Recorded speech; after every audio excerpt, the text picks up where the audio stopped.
Concerns are coming from local farmers and food bank leaders after the U.S. Department of Agriculture announced getting rid of roughly $660 million worth of funds earmarked for local programs. Those programs were supporting local schools and food banks that were able to buy food from local farmers. WALB News 10's Lena Allen digs into the ripple effect that local food banks and farmers say they'll experience.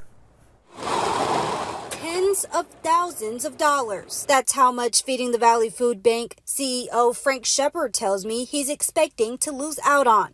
I'm told that amount is compared to food donations for an entire year at this food bank, valued at over $30 million.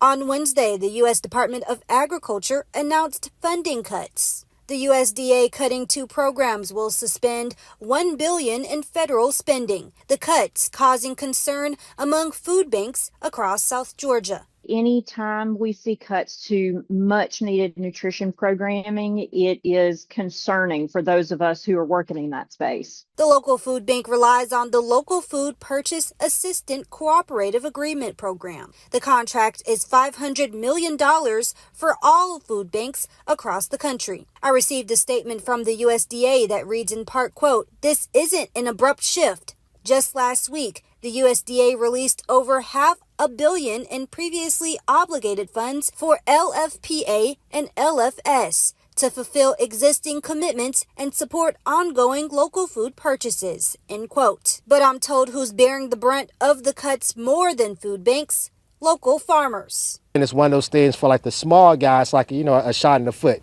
When you hear about millions of dollars not being available to like a small farmer, anybody losing $1 million is pretty huge. As both farmers and local food banks wait to see the impact of the cuts unravel, they say they will continue serving the community with other programs also supported by USDA. Lena Allen, WALB, your hometown news source.